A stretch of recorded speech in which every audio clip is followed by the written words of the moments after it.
le gouvernement est une équipe comme une équipe de foot.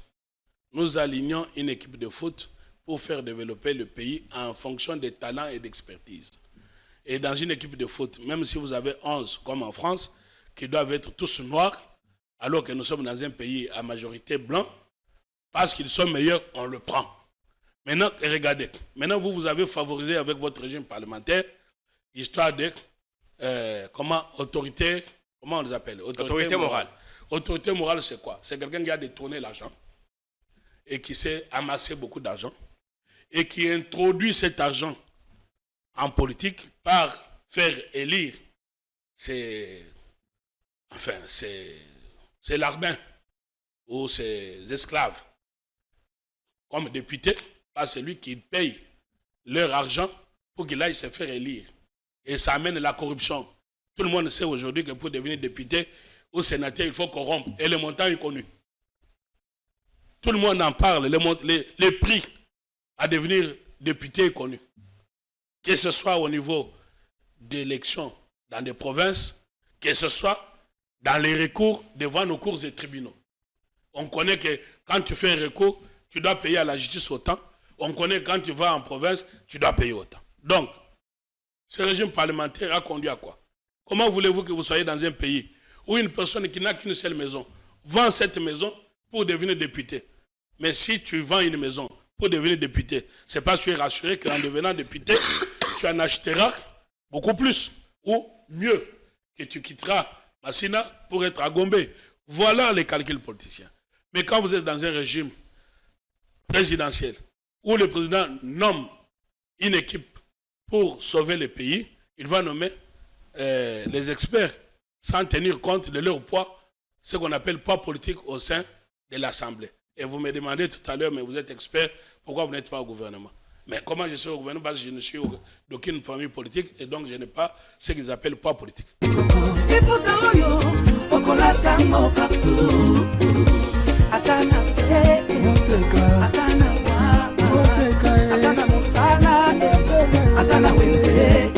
À 3,5, 4,5 ou 5,5 $, le wax de Maman Moseka vous rend inoubliable. Merci de nous contacter. Non à la balkanisation de la République démocratique du Congo. Le Congo restera un et indivisible.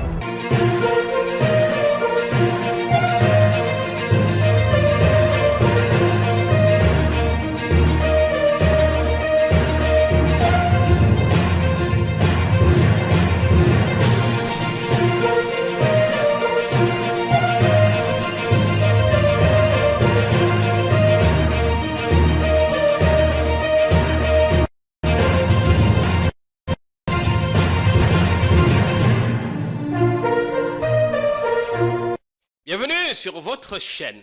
Les premières frustrations commencent à se faire ressentir et d'autres s'expriment. Quelques heures après la sortie du gouvernement souminois, il y a un faux bruit au sein de la majorité parlementaire. Déjà hier, quelques députés ont signé ou continuent à signer une pétition. Ils menacent ouvertement de ne pas investir le gouvernement. Le présidium s'est réuni en urgence hier dans la soirée pour tenter d'étouffer dans l'œuf ce mouvement. D'autres réunions sont annoncées aujourd'hui. On a des détails précieux et très importants à vous donner. Mais les frustrations ne sont pas qu'au niveau ou qu'au sein de la majorité parlementaire. En dehors de la majorité, des non-députés qui s'attendaient eux aussi à se retrouver sur la liste des ministrables sont déçus et s'expriment. On a le plaisir aujourd'hui de recevoir quelqu'un qu'on a pressenti pendant longtemps au ministère de la Justice. Quelle n'a pas été notre surprise d'apprendre, de voir qu'il n'était pas sur la liste. Qu'est-ce qui s'est passé? Et pourtant, il fait partie de ceux qui ont fait le tour des médias, qui ont publié des tribunes pour soutenir le pouvoir, même s'il ne s'affichait pas ouvertement pro Tshisekedi. Maître Oscar Mobiaye, on est content de vous recevoir. Bienvenue sur notre plateau. Merci Jean-Pierre. On est heureux de vous retrouver. On vous et sent... de retrouver vos téléspectateurs. Ah oui, bon retour parce que vous avez pris vous étiez en déplacement, vous avez pris vos vacances. On est content que vous soyez là. Comment allez-vous? Je veux bien. J'espère que tous vos téléspectateurs vont également aussi bien. Sinon, nous leur souhaitons d'aller bien. Oui.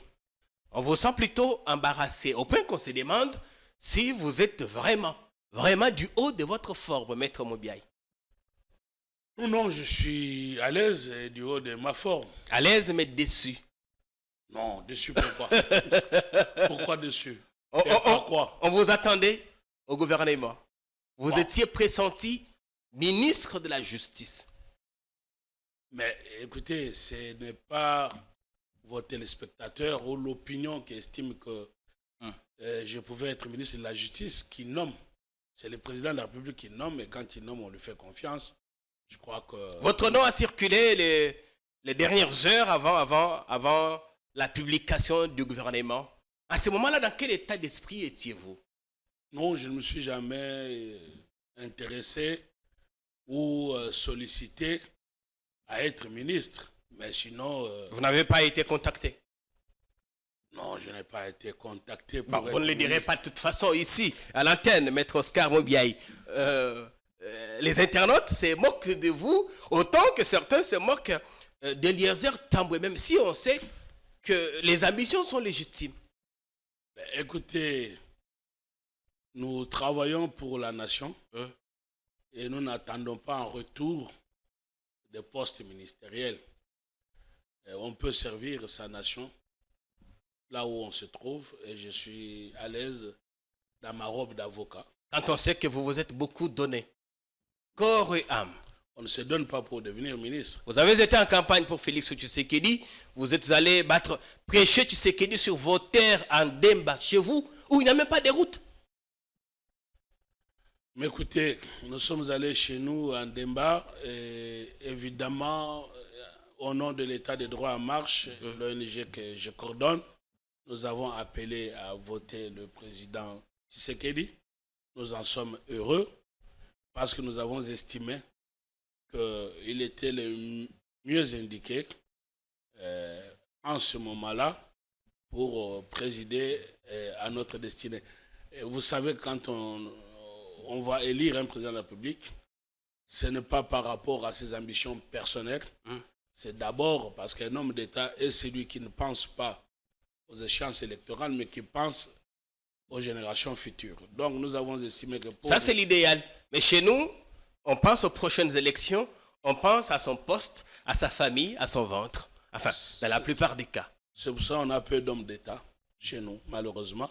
C'est pour ça qu'avec l'État de droit en marche, nous prenons la démocratie participative pour pousser notre peuple à voter utile.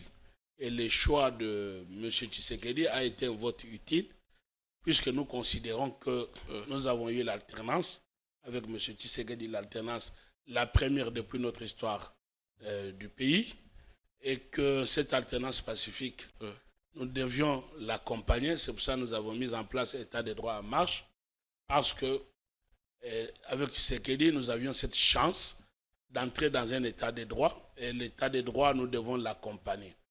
Maintenant, aujourd'hui, nous pensons qu'il est également le mieux placé pour que de l'alternance pacifique, nous puissions passer à la révolution pacifique avec le changement de la Constitution pour que finalement et définitivement notre pays soit sur les rails. On va parler du changement de la Constitution parce que c'est l'une de vos thématiques favorites. On va en parler, mais entre-temps, allez-vous continuer à dégager la même énergie ou vous allez faire un break? Le temps de vous dire, mais qu'est-ce qui n'a pas marché? Non, nous dégagerons toujours l'énergie. Nous sommes dans un combat de changement de mentalité, changement d'esprit dans la mesure où nous devons efficacement être en plein dedans pour que nous soyons un état de droit qui est une condition nécessaire de tout ce qui va avec, qu'on en appelle développement économique. Et pour le développement d'un pays, nous ne connaissons pas de pays qui se sont développés sans être état de droit. Vous me citerez peut-être certains pays asiatiques, mais leur développement, qu'on dit économique, n'est que peut-être sur papier, mais quand vous regardez, on ne peut pas être heureux, on ne peut pas se satisfaire de l'économie sans liberté. Sans liberté, on n'est pas heureux. Oui, comme au Rwanda, où parfois où on dit l'économie est florissante, mais zéro liberté d'expression, aucune démocratie. D'ailleurs, Kagame, qui est candidat à son 4e mandat, il restera en place jusqu'en 2030 quelque chose. À propos, le monde nous regarde et le monde nous admire. Parce que voyez-vous, aujourd'hui, le Congo devient une exception en Afrique, où on a eu l'alternance pacifique, où on a quitté l'époque dite des coups d'État, des coups d'État plutôt, les coups d'État, qui refont surface dans certains autres pays, quand bien même la population légitimerait ce coup d'État-là. On en a frôlé un ici il y a 2 semaines. On va en parler également dans l'émission. Et vous voyez que nous sommes une exception parce qu'aujourd'hui, nous sommes vraiment seul pays où, en Afrique, où nous sommes arrivés à des élections et où le président de la République a la légitimité et la légalité. Nous ne sommes pas le seul pays. Le Sénégal a connu une alternance pacifique aussi, la Zambie et d'autres. Je vous relancerai par rapport à ça, mais terminons complètement avec le dossier du gouvernement. Le ministère de la Justice a été confié à un opposant, entre guillemets, parce que sa casquette d'opposant lui est récuse. D'autres lui récusent évidemment cette casquette d'opposant. Constant Mutamba. Je voudrais qu'on s'arrête d'abord sur son profil. Vous qui militez pour l'avènement d'un véritable état de droit. Le profil du nouveau ministre, du nouveau patron de la justice, rassure-t-il? Écoutez, c'est un avocat. Il est jeune. Il avait été radié et puis réintégré du barreau. Bon, j'ai suivi. Ça m'avait beaucoup préoccupé d'entendre qu'il avait été radié. Je me suis approché, pas plus tard que hier, de mes confrères avocats pour savoir ce qu'il en était. Et donc, j'étais heureusement, agréablement surpris de constater que ce n'était que le faux bruit. L'excellence, monsieur le garde des Sceaux, puisque désormais nous devons nous habituer à l'appeler ainsi, malgré son jeune âge, nous prenons dans le gouvernement actuel. L'on a beau à dire, à critiquer, mais il faut prendre les critères essentiels qui font évoluer un pays vers la modernité politique. Vous avez le problème des gens. Nous avons, pour la première fois de notre histoire, eu une dame première ministre, la première ministre actuelle. C'est pour la première fois qu'on nomme une femme à la tête du gouvernement. C'est une évolution de mentalité. Je vais vous dire, même dans un pays de vieille démocratie comme en France, on a vu avec Ségolène Royal que la France n'avait pas encore évolué suffisamment dans ses mentalités pour accepter une femme au pouvoir. Donc aujourd'hui, nous sommes heureux que le Congo soit évolué dans ses mentalités à travers l'arrivée de Tshisekedi au pouvoir, qui a compris que la modernité politique s'est favorisée, pas au sens du favoritisme, mais d'accepter que des femmes peuvent, comme les hommes, diriger. Ça, c'est une évolution comme on en a connu aux États-Unis avec l'arrivée au pouvoir de M. Obama. On a estimé qu'il faut évoluer de mentalité. On a admis que les Noirs dirigent l'Amérique. Et d'autres critères, c'est la jeunesse.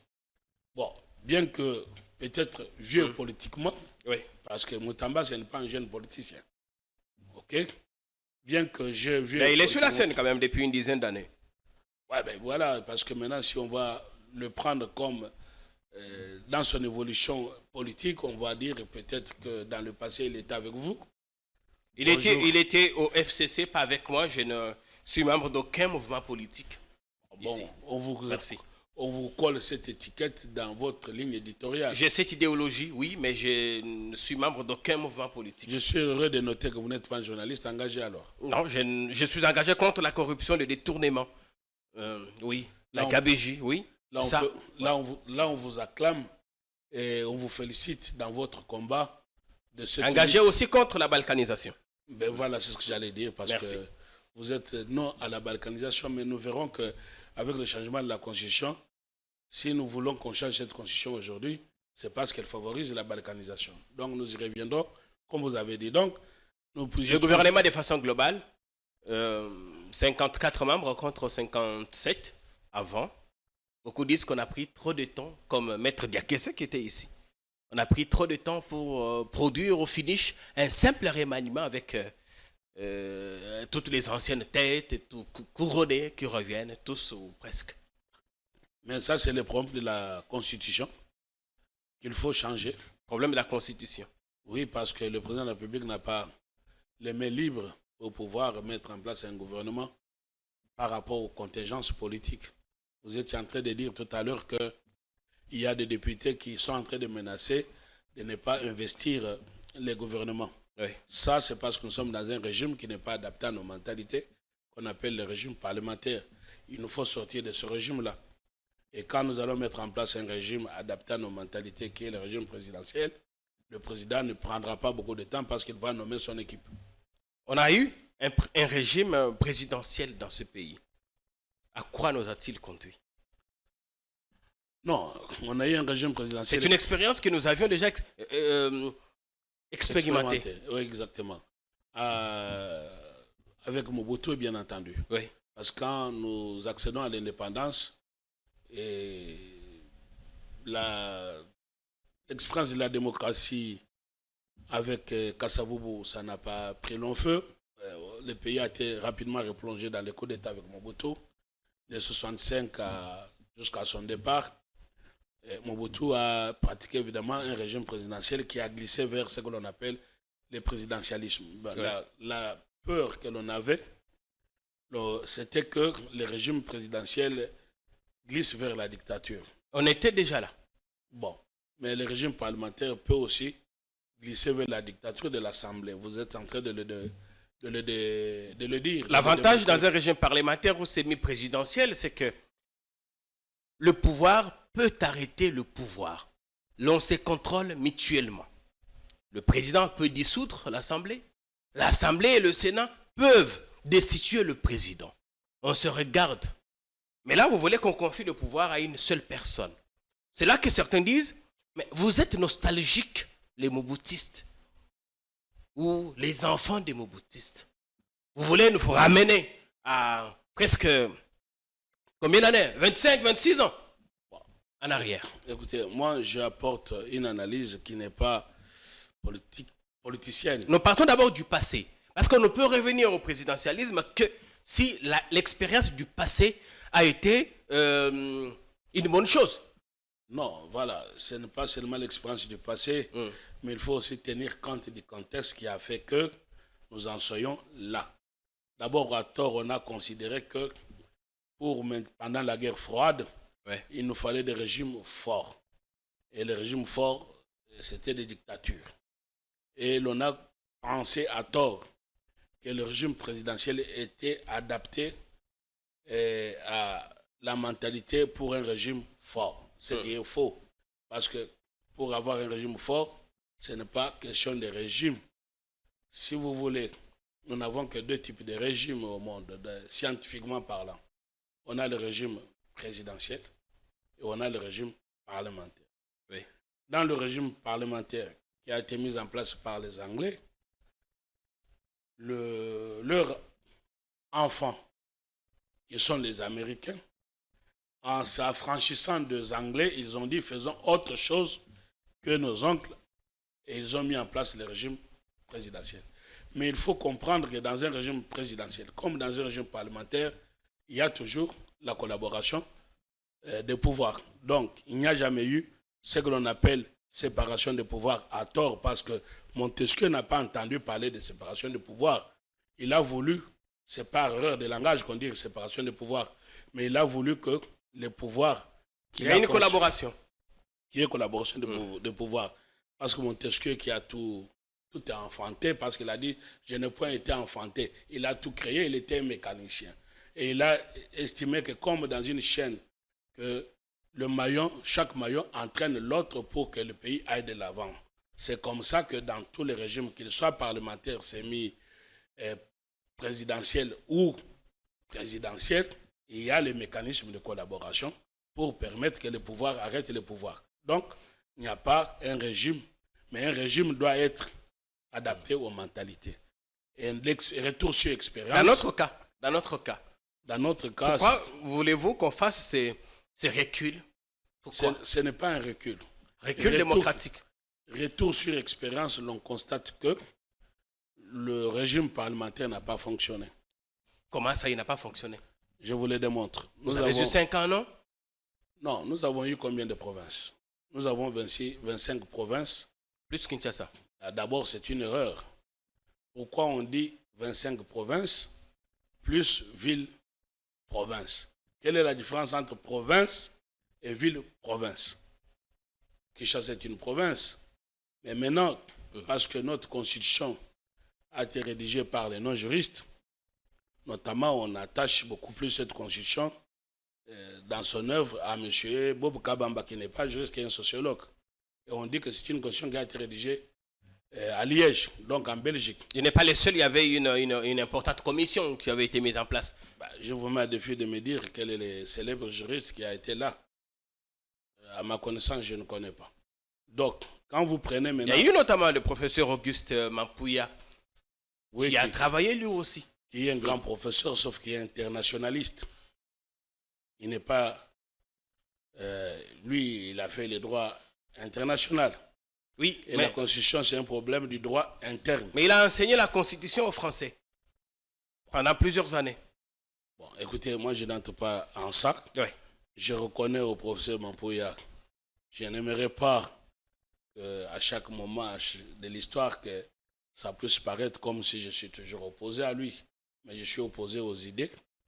Je reconnais au professeur Mampouya les mérites d'un professeur, d'un grand juriste, mais qui a pour spécialité le droit public international. C'est un internationaliste et qui a enseigné effectivement à l'université de Nancy. Mais maintenant, la problématique de la Constitution, c'est plus un problème du droit interne que du droit international, même quand on a besoin de tout le monde. Donc, quand vous transposez les raisonnements en droit international vers le droit interne, il y a beaucoup de risques d'erreur. Donc, pour revenir à l'handicap de mimétisme, ça veut dire qu'on a imité la Belgique, évidemment sous l'influence peut-être de Bob Kabamba dont on parle tant. Je n'ai rien contre, mais sauf que nous avons inutilement à être séduits par une expertise extérieure au lieu d'être collés à nos réalités et par nos experts qui maîtrisent des questions. Bob est un fils maison, c'est un Congolais, bien que vivant à l'étranger comme vous aussi. Vous vivez à l'étranger, vous avez passé plusieurs années. Oui, je vis à l'étranger, j'ai l'avantage de connaître les droits français où j'ai évolué, où j'ai étudié. J'ai également l'avantage de connaître les droits congolais où j'ai étudié. Donc, alors ne fustigez pas le fait que Bob soit basé à Bruxelles. Il n'a pas le double regard. C'est ça le défaut du pays. C'est de recourir à une expertise par rapport à ce que vous appelez la diaspora. Maintenant, ce n'est pas mauvais, mais il faut combiner le regard. Il faut en avoir double regard. Parce que quand vous avez une théorie déconnectée des réalités, vous passez à côté comme la Constitution. L'exemple que je vous donnais, quand on vous dit ville-province de Kinshasa, appelez tout constitutionnaliste, demandez-lui quelle différence il fait entre province et ville-province. Vous comprenez que ça n'a pas de sens. C'est simplement, on a voulu imiter la Belgique, où Bruxelles a un statut particulier du fait que Bruxelles, vous avez deux communautés, les Wallons et le Flamand, et Bruxelles se retrouve du côté flamand, mais occupée majoritairement par les Wallons. De sorte que si on passe au principe démocratique pour l'élection, vous comprenez que la démocratie étant la voie de la majorité, étant donné que Bruxelles a majoritairement les Wallons, les Flamands n'auront aucune chance de pouvoir diriger Bruxelles. C'est pour cela qu'on parle des clés de répartition. C'est pour cela, évidemment, encore en Belgique, on parle de le Premier ministre doit être issu de la majorité, qui doit être... Ça sont des histoires de la Belgique qui n'avaient rien à voir avec le Congo. Donc, mais la particularité, c'est que Kinshasa est la capitale. C'est peut-être ça. Mais quand Kinshasa est la capitale, ne cesse pas moins d'être une province. Vous avez Paris qui est une capitale et ne cesse pas moins d'être une région. On ne l'a pas appelée région-ville. Vous comprenez? Alors, donc, là, il y a un problème. Parce que quand vous dites, alors la question de forme de l'État se pose. Quelle est notre forme d'État aujourd'hui? Vous savez que scientifiquement, il n'y a que deux formes. Oui. Parce que les Congolais, nous voulons avoir de grandes théories, peut-être pour éblouir. Mais nous n'allons pas inventer la roue. N'inventons pas la roue. Et donc, scientifiquement, il y a deux formes d'État. Vous avez la forme dite fédérale et vous avez la forme dite unitaire. Quand vous prenez notre constitution, nulle part, on vous dit nous sommes un État fédéral, encore moins un État unitaire. Et quand vous demandez aux spécialistes là-dessus, ils vont vous dire mais nous sommes un État unitaire fortement décentralisé. D'autres vont vous dire c'est le régionalisme. D'autres, comme mon ami professeur Placide Mabaka, va vous dire mais c'est un État unitaire à type fédéral. Donc tout ça, ce sont des confusions dont il nous faut sortir pour que nous ayons une forme d'État précise et claire, enlevant l'option, soit nous sommes unitaristes, soit nous sommes fédéralistes. La question s'était posée au moment de la rédaction de la Constitution de Labour. On a estimé que l'État fédéral, on aura les tendances de l'évelléité d'aller vers la sécession. Oui. Et on a refusé l'État fédéral. En même temps, l'État unitaire a eu aussi ses handicaps. Et finalement, on ne s'est pas prononcé sur la forme de l'État. Et dans la Constitution, on va vous dire, nous sommes un État uni. Il n'y a aucune forme de l'État qui s'appelle État uni. Si vous prenez votre Constitution, vers des articles 2, 3, où on parle de l'État, 1, 2 et 3, vous allez voir qu'on vous dit, nous sommes un État uni. Alors c'est pour ça qu'il y a urgence, selon vous, de changer des constitutions, Maître Moubiaï. Oui, bon, déjà, il faut apporter une distinction sémantique très claire pour qu'on nous comprenne très bien. Vous avez ceux qui veulent la révision et vous avez ceux qui veulent pas la révision, mais la modification ou le changement de la Constitution. Et vous avez ceux qui ne veulent ni l'un ni l'autre. Vous avez ceux qui veulent ni l'un ni l'autre. Premier constat. Aujourd'hui, la tendance de non à la révision, non au changement, est prônée par le camp de ceux qui étaient au pouvoir hier. Donc, le camp kabiliste. Pas seulement. Il y a Katumbi, il y a Fayoulou et l'ensemble de l'opposition qui se montre hostile à ce projet. Bon, Katumbi, c'est un camp kabiliste, même s'il s'est émancipé en 2015. Quand je parle de camp kabiliste, il ne faut pas analyser le kabilisme est un courant. On a compris. Fayoulou, lui, non plus. Bon, Fayoulou, bon, c'est quelqu'un de perdu. Revenons au débat. Dans l'évolution politique. De sorte que nous n'avons pas eu le courant fayolisme. Je ne parle pas d'individus fayoulou. Je comprends. Il y a les anti et les pros. Mais la tendance du non semble plus majoritaire. Quand on veut parler de constitution, dans les camps, on parle de courants politiques. Vous avez les courants politiques dans notre pays. C'est pour ça que je dis Fayoulou n'a pas réussi à en faire un. Ne nous éternisons pas sur le cas Fayoulou. Non, je ne m'éternise pas pour... Je ne m'éternise, je dis maintenant, je vais parler en termes de courant. Maintenant, vous avez le courant kabiliste et vous avez le courant tshisekediste.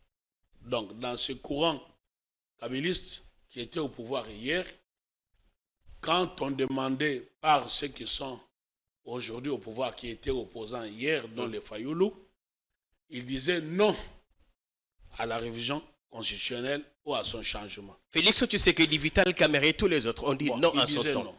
Donc, ceux qui sont au pouvoir aujourd'hui, hier, ils disaient non à la révision constitutionnelle. Et ceux qui sont dans l'opposition aujourd'hui et hier au pouvoir voulaient changer la Constitution. Conclusion, quand on sort des camps politiques et des objectifs politiques, on comprend que tout le monde veut changer la Constitution, mais change le langage selon qu'il est au pouvoir ou qu'il est dans l'opposition. Alors aujourd'hui, les noms d'hier, vous êtes opposés. Il y a des anciennes vidéos du président Tshisekedi ou de Vital Kamerhe et d'autres acteurs. Mais c'est ce que nous conduit à... On vous renvoie, oui. C'est ce que nous conduit à considérer que nous devons sortir des paroles des uns et des autres pour dégager la volonté qui est que tout le monde est d'accord sur les changements. Puisque ceux qui disaient non hier disent oui aujourd'hui, et ceux qui disaient oui hier disent non aujourd'hui. Parce que le seul bénéfice, selon le camp du non, c'est que le seul bénéfice serait d'accorder une présidence à vie à Félix Tshisekedi. Changer de constitution signifie organiser un processus électoral. Nos ressortants, Maître Moubiaï, a-t-on suffisamment de moyens mis de côté? Non. On regarde d'autres urgences que nous avons la Constitution ne va pas la changer pour qu'elle entre en vigueur courant ce mandat. Pas ça va tout perturber. Mais on peut préparer la Constitution pour qu'elle entre en vigueur à la fin du mandat. De sorte que moi, je prends la 4e République. Ça veut dire que nous devons sortir de la 3e République pour entrer dans la 4e République. Vous ne répondez pas à ma question. Oui. On change de constitution, c'est-à-dire qu'il faut organiser les référendums. Mais bien sûr. Il faut interroger le peuple. Oui. C'est un processus électoral. Oui. Et qui coûte. Mais écoutez, il n'y a pas de prix. On n'a pas d'autres urgences en ce moment. Non. Toutes les urgences sont des urgences symptomatiques. Vous voyez, quand un corps est malade, comme le président disait, notre justice est malade. Quand le Congo est malade, s'il faut le guérir, il ne faut pas résoudre les problèmes symptomatiques. Il faut apporter une thérapeutique pour guérir. Et la première thérapeutique, parce que toutes les urgences là sont des symptômes, ça ne résout pas le problème de la maladie. Pour guérir, nous devons sortir de la 3e République et entrer dans la 4e République par le changement de la Constitution. Pourquoi ce changement de la Constitution? Parce que la Constitution actuelle, vous êtes le chantre de non à la balkanisation. Cette Constitution consacre la balkanisation. Et c'est à votre honneur de lutter. En quoi faisant, expliquez-nous. Ben, je vous démontre. Quand vous prenez l'article 9 de notre Constitution, que dit cet article? Il dit que l'État congolais assure sa souveraineté sur les sols et sur les sous-sols. Alors, assurer la souveraineté, il faut tirer tout de suite la différence entre être propriétaire et assurer la souveraineté. Dans notre tradition constitutionnelle, depuis l'accession à l'indépendance, il a été clairement défini que l'État était propriétaire de sols et de sous-sols. C'est ce que l'on a appelé la loi Bakajika. Oui. Donc, la différence est celle-ci. Quand vous mettez dans la Constitution, et cela a été calculé par les belligérants.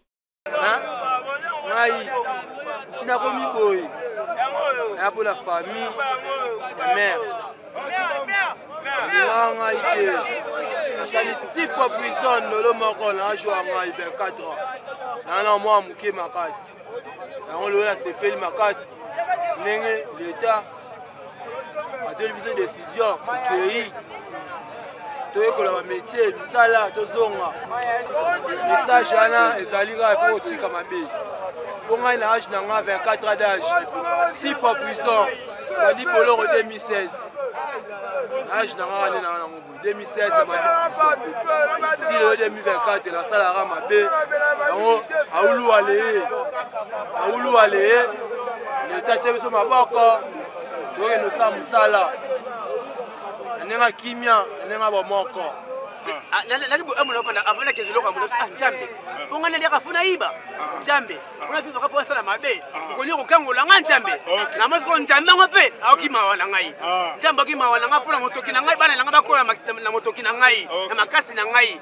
Ya ko iba te. Ya nini te pona pangane bana ngale be malaki. Ala bakola na motoki na ngai. Njambe ko sunga. Na sasa formation militaire. Na ko tateni. Na ko songa na bokola bana ngai.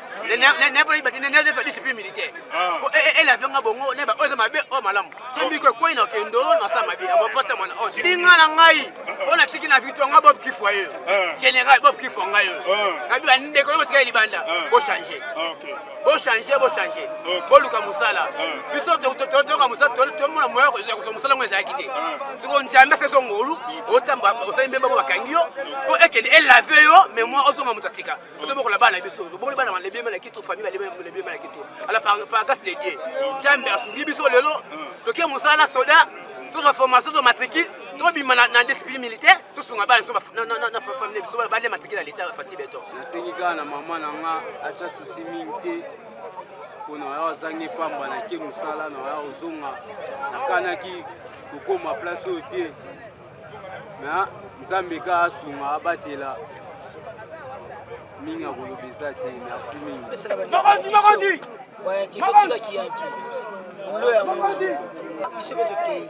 Parce na pesa na baiki na biso batikali batika mabe balanda biso osa musala doya tobota bana tokochebe bana biso baza na éducation ya bien po biso mpe baparent na biso bakola neti biso nde tokoli te nde balobaka na armée c'est la discipline nde biso mpe toyotama na butamba yango nde memi biso ana kati ya rapport yango moni biso toyoki kosalala service national apart wana nayebi biso eloo na loba te merci chef de l'état merci na police merci na FARDC merci na GR.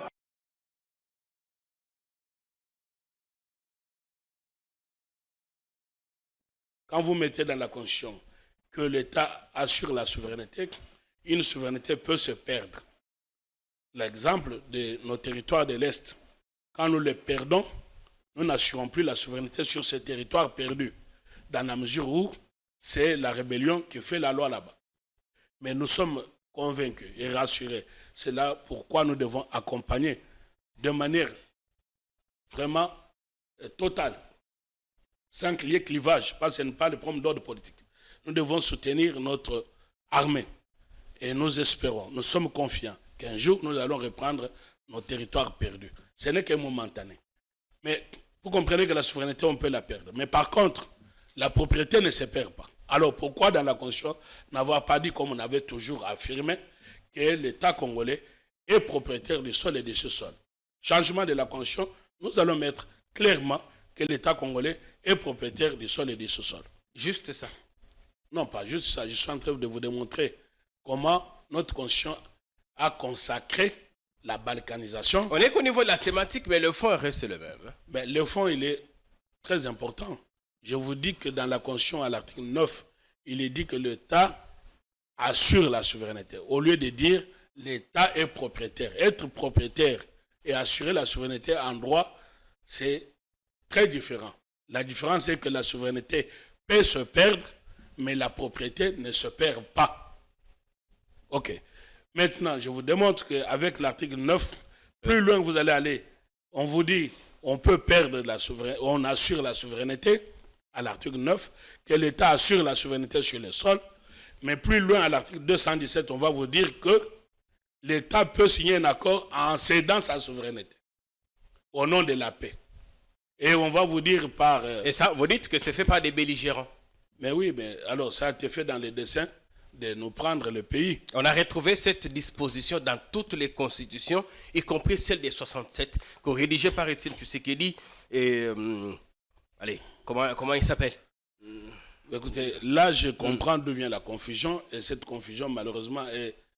Non, parce que l'idée c'est que vous faites voir aux autres qu'il faut changer les constitutions parce qu'il y a cette disposition. Oui, j'ai suivi. Or, on l'a retrouvé dans plusieurs articles. J'ai suivi les grands professeurs que vous avez cités. Et dans plusieurs constitutions du pays, des pays voisins. Non, j'ai suivi les grands professeurs que vous avez cités tout à l'heure, en train de vous dire que non, c'est un faux débat, puisque cette disposition se trouve dans plusieurs constitutions du pays et on a appelé ça la vocation africaine, avec l'arrivée de l'Union africaine et tout ça. Très bien.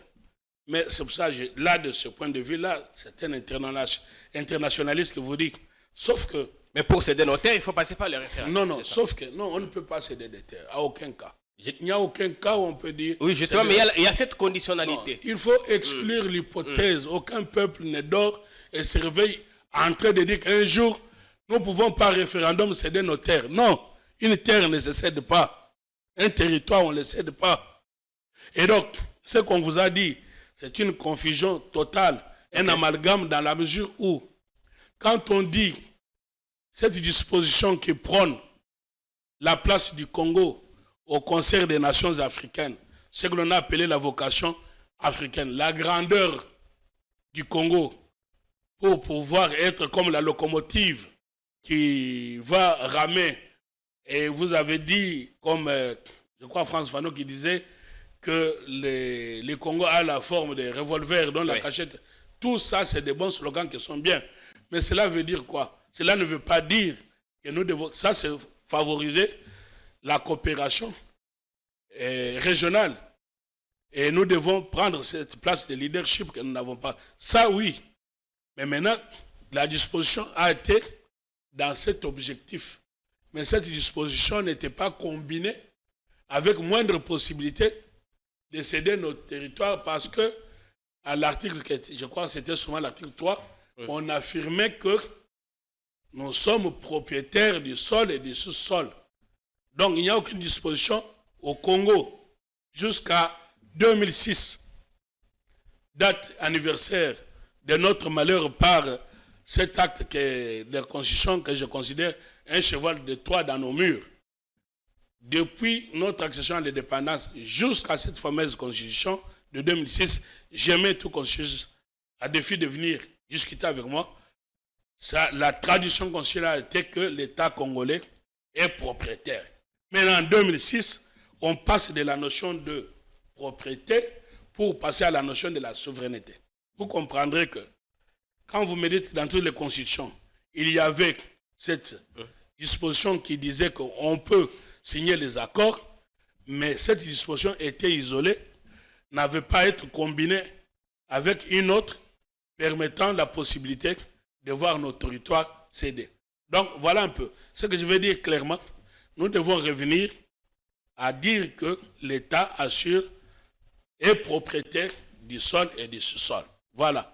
Ça, c'est par rapport à reprendre notre souveraineté. Alors, s'il faut changer des constitutions... Vous n'avez pas de souveraineté quand vous n'avez pas de territoire. Voilà. S'il faut changer des constitutions, les nouveautés que vous souhaitez, vous, Maître Oscar Mobiaï, qu'on ajoute, c'est que qu'on dise que Kinshasa n'est pas la ville-province, mais c'est une province.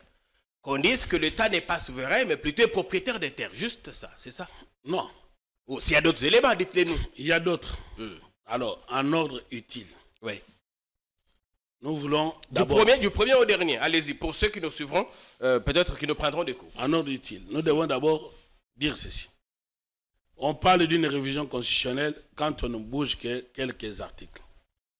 Comme on en a connu en 2011. D'ailleurs, la révision de 2011 a été une révision anticonstitutionnelle initiée par les professeurs Bouchab, par les kabylistes. C'était une révision anticonstitutionnelle dans la mesure où elle portait atteinte à l'indépendance de la justice. Et quand vous voyez les dispositions verrouillées, parce que quand on révise, on ne doit pas bouger la fondation. C'est comme une maison. Quand vous êtes en train de faire les travaux et que vous aménagez, vous n'allez pas toucher à la fondation. C'est ce qu'on appelle disposition verrouillée intangible, qui commence à l'article 218 à 220 par là. Et dans ces dispositions verrouillées, l'on dit qu'on ne peut pas porter atteinte à l'indépendance de la justice. Or, la révision de 2011 a porté atteinte à l'indépendance de la justice en enlevant le parquet du pouvoir judiciaire, parce que le pouvoir judiciaire comprend les cours et tribunaux ainsi que le parquet. Ils ont enlevé ainsi que le parquet pour ne laisser que l'indépendance aux cours et tribunaux. C'est grave, parce que le parquet fait partie du pouvoir judiciaire. Ouais. Donc, mais dans tous les cas, ceux-là qui étaient avec Kabila hier sont aujourd'hui avec Félix Tshisekedi et bien évidemment avec les mêmes velléités. Mais moi, je ne parle. C'est pour ça qu'il faut nous débarrasser des politiciens. Il faut faire appel aux experts.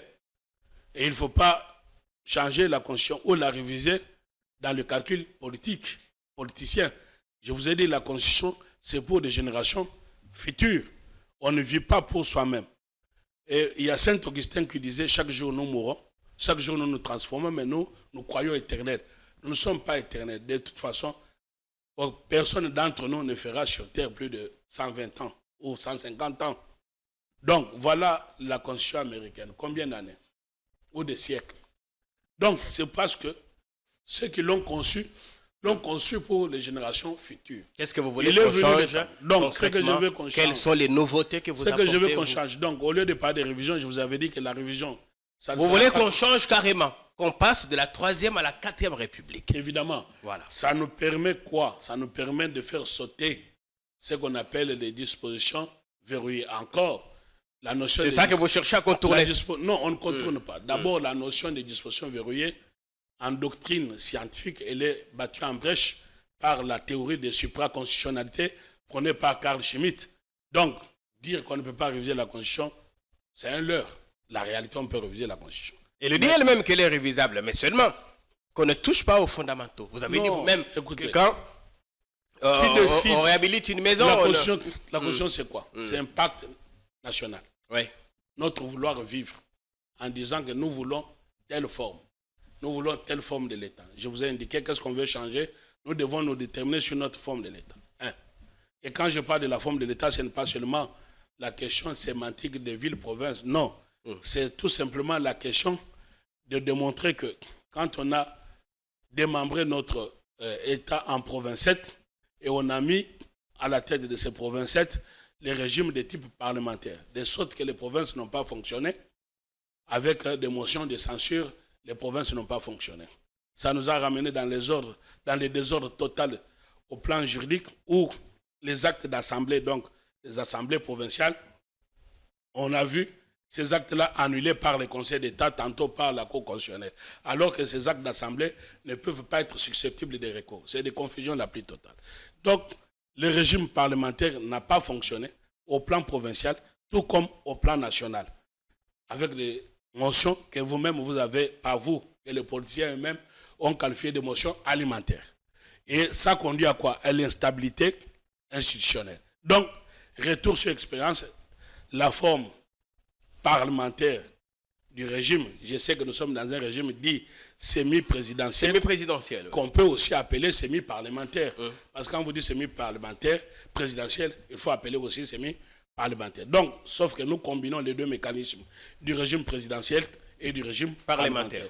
Dans son aspect parlementaire, le retour sur expérience, nous constatons que cette constitution, en mettant un régime semi-présidentiel ou semi-parlementaire, ça n'a pas fonctionné. Donc, forme de l'État, régime politique. Même si vous ne dites pas en quoi ça n'a pas fonctionné, mais allons-y. Mais je vous demande, ça n'a pas fonctionné par rapport à l'instabilité institutionnelle. Vous parlez des rares motions alimentaires, mais tout a continué à fonctionner. On a continué à investir le gouvernement. Jamais on a assisté à une crise. Mais ça, ce n'est pas fonctionné.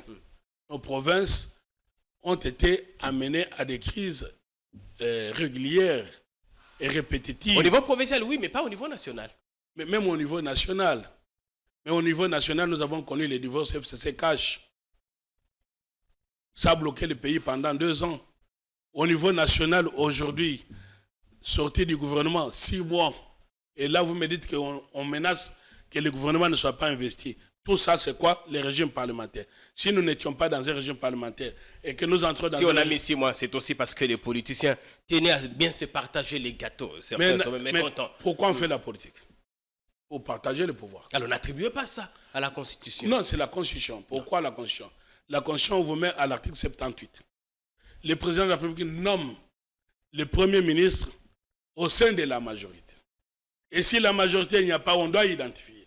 Une disposition totalement inutile, calquée sur la Belgique. Parce que quand vous êtes dans un régime semi-présidentiel, vous n'avez pas besoin de le dire. C'est ce qu'on appelle le fait majoritaire. Et donc, le choix du président est guidé par ce qu'on appelle le fait majoritaire et on ne décrit pas ça dans la Constitution. Mais nous, on a mis ça dans la Constitution, de sorte que le président n'est plus libre de pouvoir nommer. Mais si on n'avait pas mis ça dans la Constitution, nous avons pris cette disposition.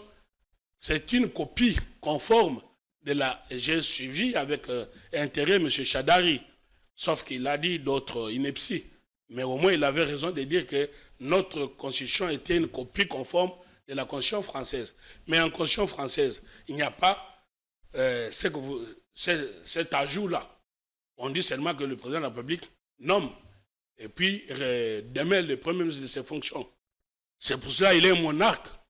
Dans un régime semi-présidentiel, le président de la République est un monarque.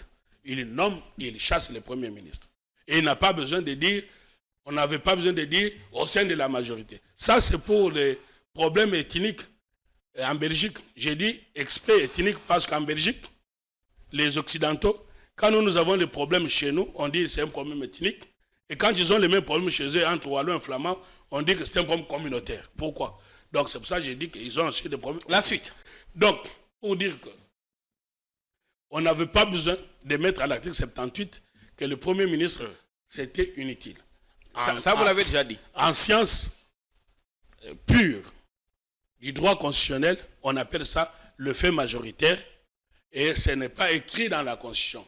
De telle sorte qu'en le mettant, on a vidé de sa substance le pouvoir qu'a le président de la République, seul élu au suffrage universel, et à pouvoir, n'est-ce pas, être libre de nommer un Premier ministre comme il l'entend.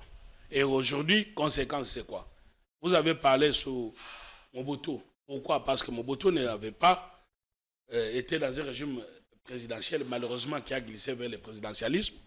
Mais Mobutu n'avait pas cherché la majorité. Il nommait. Conséquence, il pouvait mettre au sein du gouvernement les technocrates que nous avons connus, non pas parce qu'ils étaient des autorités morales, mais parce qu'ils avaient une expertise. Parce que le gouvernement, c'est quoi? Je vous entends dire qu'il y a un problème aujourd'hui de représentativité. On n'a pas besoin d'avoir un gouvernement représentatif ethnique. On n'a pas besoin... Si nous sommes... Un gouvernement, c'est comme une équipe. C'est ce que la Constitution dit. Il dit quoi? Il faut veiller à la représentativité de chaque province. Mais ça, c'est l'histoire belge, ça.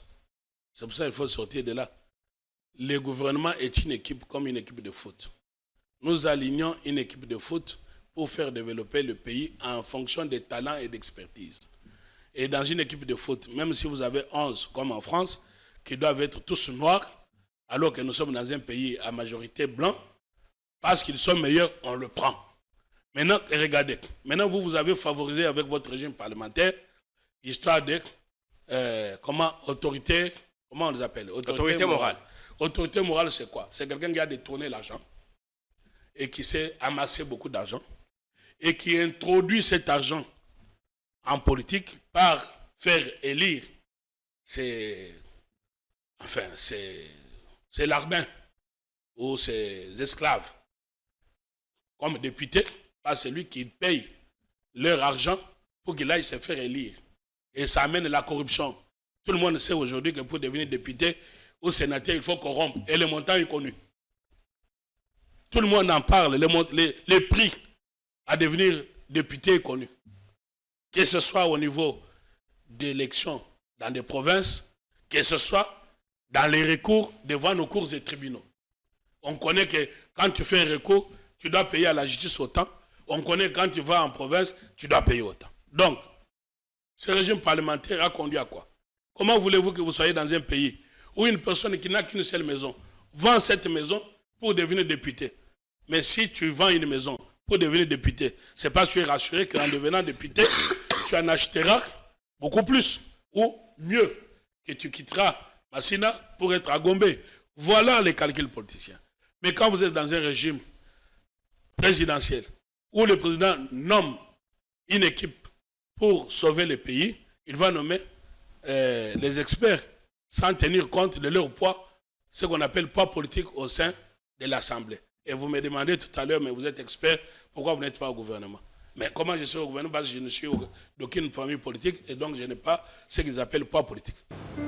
Yangandeko mbote biso na bino to batilamami na document oyo to bengi yango compromis de vente yango eza contrat oyo eza ko protéger yo pe eza ko protéger biso objectif habitat na kati ya contrat na biso na 6e article na yango balobi yete na suka sanza nyonso ndeko yo lapinda yete okopesa kambongo na yo ya syndic mbongo ya syndic eza pona nini eza pona entretien ya concession eza pona garde ya concession bato mingi bakindaka na basystème ya moseka toyebi ete tozalaka na bapolicier tozalaka na bagarde nyonso wana eza na kati ya frais ya syndic pona concession na yo ezala kitoko pona banzela ezala clair pona matiti ezala te pona bapolicier bazala pona sécurité esengaka ke mbongo ya syndic wana epesama kasi ndeko ozolanda biso depuis osomba na 2020 depuis osomba na 2021 est-ce que oza en ordre na ba frais ya syndic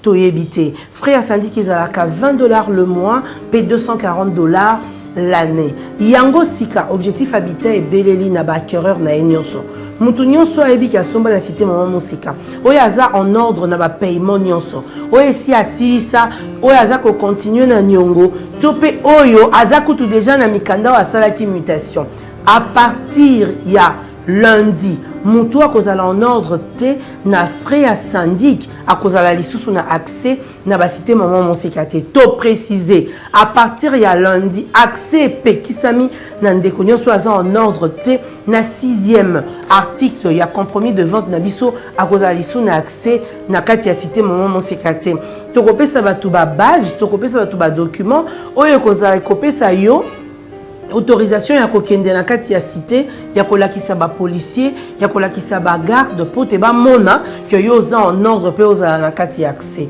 to bongisa musala na biso po mboka ekende liboso po na nyonso objectif ekoba po sepelisa bino bao ya yeba cœur. Merci.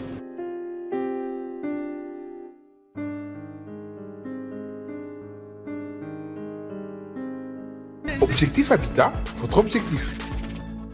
Au gouvernement, pas par rapport au pas politique, on y voit par rapport à l'expertise comme équipe pouvant piloter le pays à se développer.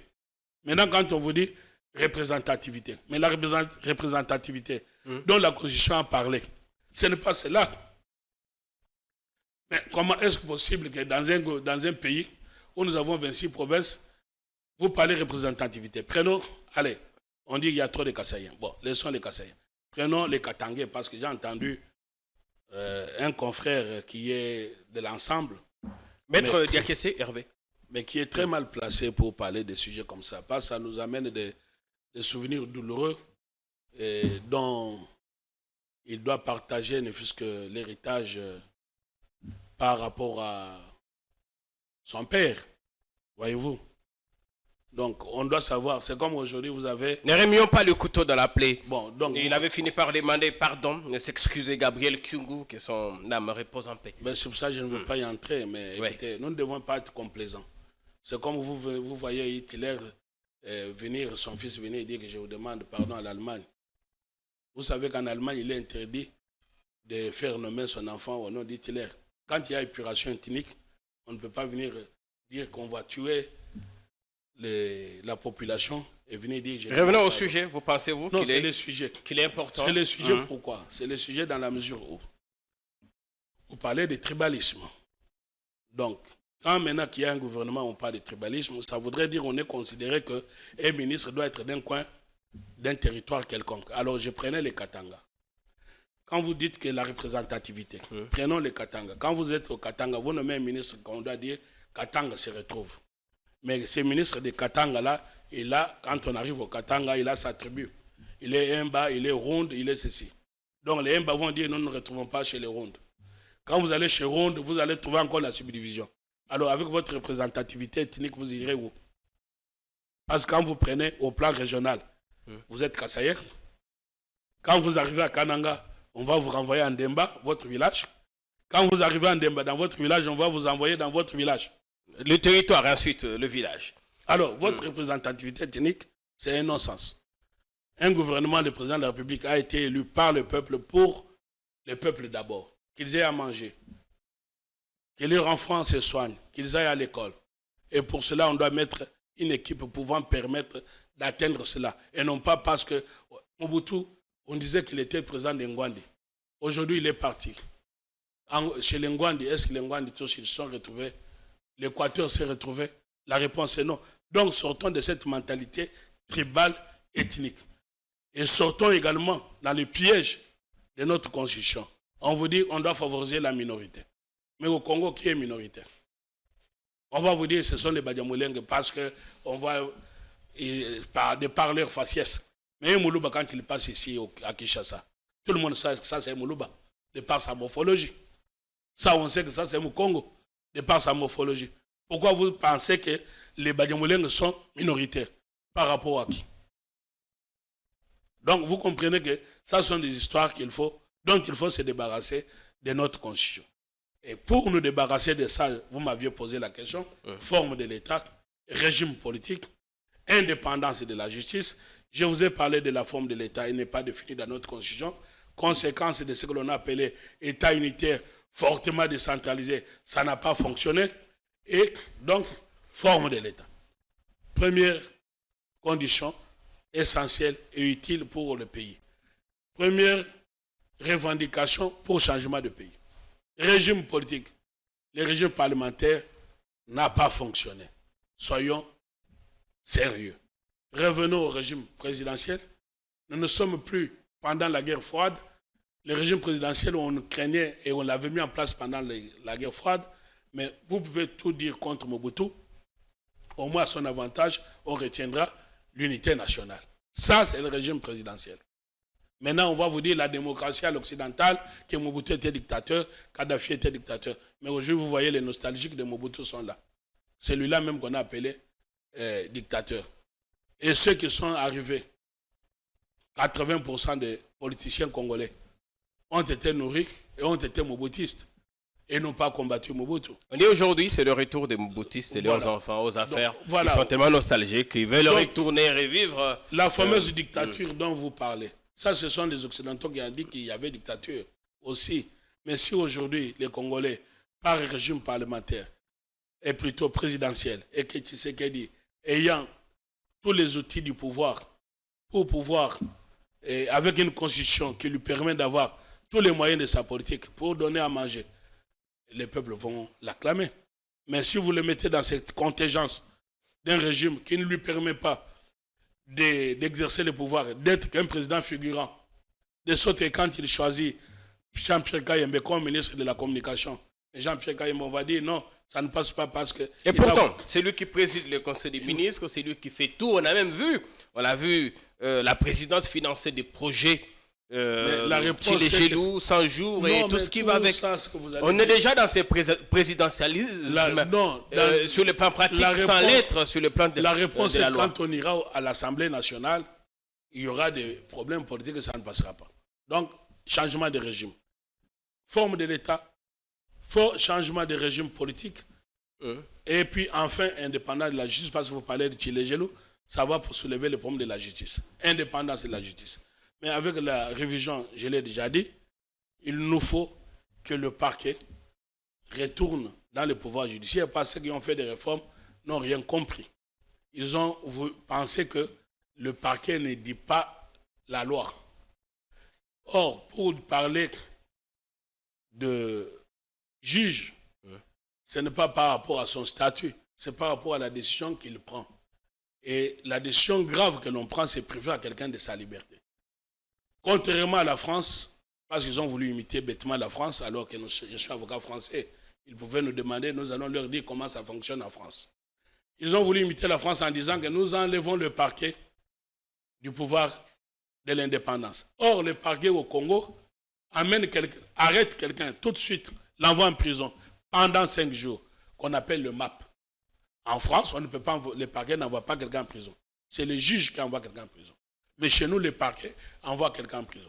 Et vous dites que ce parquet-là n'est pas indépendant, alors qu'il est au Conseil supérieur de la magistrature. Et quand vous dites qu'il n'est pas indépendant, vous le soumettez où? Avec notre Constant Mutamba qui vient d'arriver. Ça veut dire que vous soumettez les magistrats sous la direction du ministre de la Justice. Et un ministre, c'est un politicien. Quand vous allez arrêter quelqu'un de son bord, il va dire arrêtez les poursuites. Et donc les détourneurs vont être libres. Voilà, donc il faut retourner le parquet dans le pouvoir judiciaire. Ou alors apporter une grande réforme judiciaire en faisant que le parquet ne puisse plus mapper ce qu'on appelle mandat d'arrêt provisoire.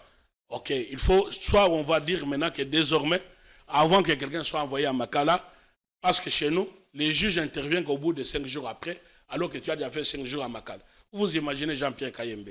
Vous l'envoyez à Makala même un seul jour. Et vous vous rendez compte qu'il n'avait rien fait. Vous avez atteint sa réputation.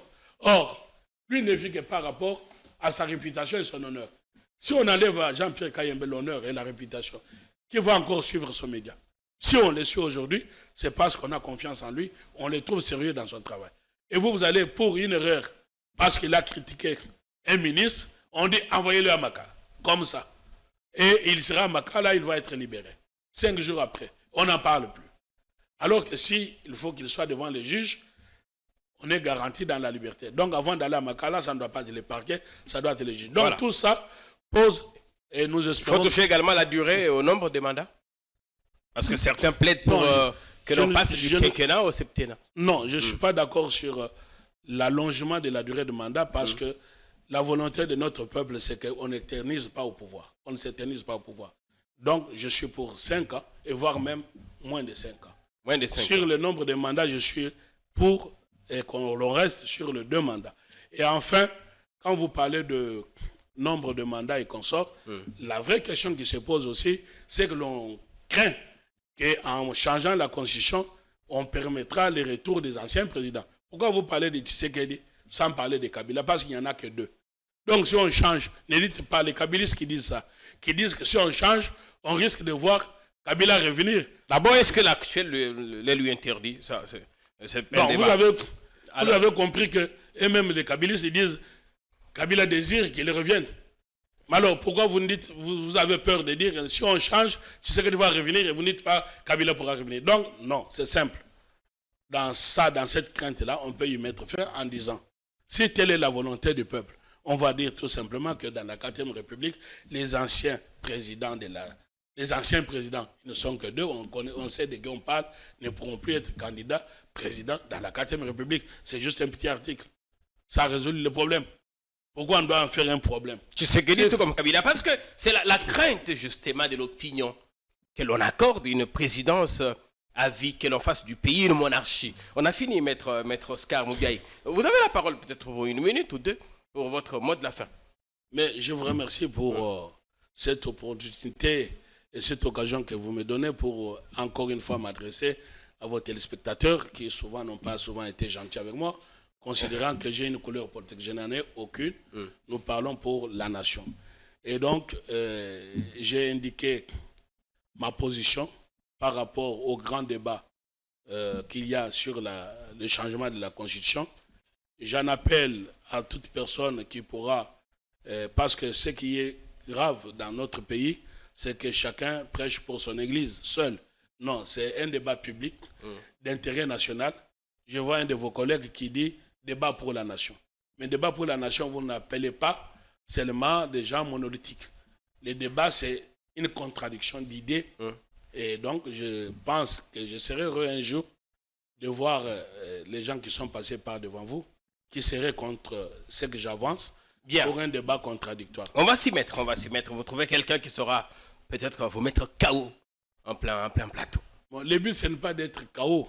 Oui, d'éclairer l'opinion. Le but, c'est que des chocs des idées jaillissent la lumière.